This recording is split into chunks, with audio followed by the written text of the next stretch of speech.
বহুবিবাহের ক্ষেত্রে স্ত্রী বা একাধিক কারো যদি স্ত্রী থাকে তাদের মতামত আসলে প্রয়োজন কি না। তো এখানে যে রিটটিকে কেন্দ্র করে আসলে ধোঁয়াশা তৈরি হয়েছে বা যে ধরনের বিভ্রান্তিগুলো তৈরি হয়েছে, তার প্রেক্ষিতে আসলে যেটা বলতে চাই তা হচ্ছে যে বহুবিবাহের ক্ষেত্রে একজন স্বামীকে অবশ্যই তার স্ত্রী অথবা একাধিক স্ত্রী যদি থাকে তাদের থেকে সম্মতি গ্রহণ করতে হবে। বাংলাদেশের এক্সিস্টিং আইনে এটি বলা রয়েছে, যেটি আসলে আমরা রেফার করছি যে আমাদের যে পারিবারিক যে আইন রয়েছে, মুসলিম অধ্যাদেশ যেটি রয়েছে, মুসলিম পারিবারিক অধ্যাদেশ যেটি রয়েছে 1961 সালের আইন, সেখানে ধারা 6। সো ধারা 6তে বলা রয়েছে এবং ধারা 2তে আসলে কীভাবে আসলে একজন যদি বিয়ে করতে চান, বহুবিবাহ করতে চান, সেক্ষেত্রে তাকে আসলে কি আসলে নিয়মগুলো অনুসরণ করতে হবে বা আইনকে কিভাবে ফলো করতে হবে সেটির কথা স্পষ্টভাবে বলা রয়েছে। তো এই যে ধারা 6 এবং 6(2) এখানে কিন্তু খুব স্পষ্টভাবেই বলা রয়েছে যে সালিসি পরিষদের কাছে বা আরবিট্রেশন কাউন্সিলের কাছে তাদেরকে একটা আবেদন করতে হবে নির্ধারিত ফি দিয়ে।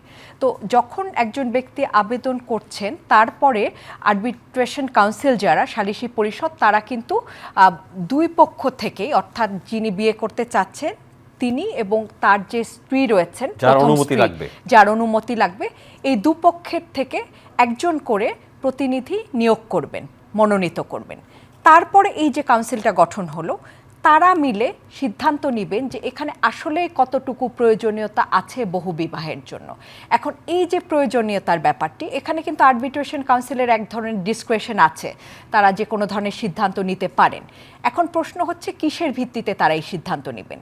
আরবিট্রেশন কাউন্সিল যখন এই সিদ্ধান্ত নিচ্ছেন, তখন কিন্তু সেখানে অবশ্যই স্ত্রীর সম্মতি আছে কি না, যে আবেদন করছেন যেই ব্যক্তি, বহুবিবাহ করতে ইচ্ছুক যেই ব্যক্তি, তাকে কিন্তু সেই ফর্মের ভেতরে উল্লেখ করতে হবে স্ত্রীর সম্মতি আছে কি নেই।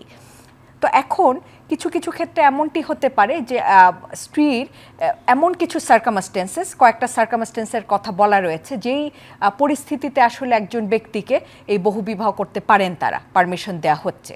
তো এখানে আমরা দেখা যাচ্ছে শুধু আইনের 6 আর 6(2) ধারা পড়ছি, কিন্তু বিধিমালা যে রয়ে গেছে সেই বিধিমালাটা আমরা কিন্তু অনেক ক্ষেত্রেই পড়ছি না। তো এখানে বিধি 14তে বলা রয়েছে, সেখানে খুব ক্লিয়ারলি বলা আছে যে স্ত্রীর যদি বন্ধ্যাত্বের কোনো ইস্যু থাকে, ইনফার্টিলিটি হয় তার কোনো, সেই ক্ষেত্রে সন্তান জন্ম দিতে তিনি অক্ষম, সেটি একটি ক্ষেত্র হতে পারে। আরেকটি হয় যে স্ত্রী যদি মানসিকভাবে তার কোনো ইনক্যাপাসিটি থাকে, মানসিক বিকারগ্রস্ত হন, শারীরিক কোনো ধরনের অক্ষমতা থাকে, অথবা এই ধরনের পরিস্থিতিতে তখন সালিসি পরিষদ তারা কিন্তু চিন্তা করতে পারেন যে তারা দিবেন, ইভেন ইফ সেখানে স্ত্রীর সম্মতি নেই। কাজেই এখানে কিন্তু নর্মালি স্ত্রীর সম্মতির প্রয়োজন এখানে আছেই।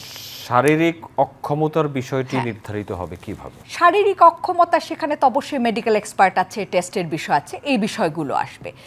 এখন এই রিটের প্রসঙ্গে আমরা যদি আসি, রিটটি কেন হলো, কিভাবে হলো, রিটের মাধ্যমে কি আইনের কোনো পরিবর্তন হলো? না, এই রিটটি করা হয়েছে এই বিষয়টি চ্যালেঞ্জ করে। বলা হচ্ছে যে এটি একটি কর্তৃত্ববাদী আইন, বহুবিবাহ ইটসেলফ এটা একটা ডিসক্রিমিনেটরি আইন বলে এই রিটটি করা হয়েছে।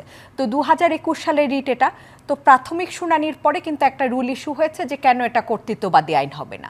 তো এখন আজকে যেটার ফুল জাজমেন্ট এসেছে, সেখানে কিন্তু এই রিটটাকে খারিজ করে দেওয়া হয়েছে। অর্থাৎ রিটকে খারিজ করে দিয়ে বলা হচ্ছে না, এটা কোনো কর্তৃত্ববাদী আইন না, এবং এই আইনে যা আছে সেটাই আসলে বহাল থাকলো, তার মানে আইনে যা আছে তাই থাকলো।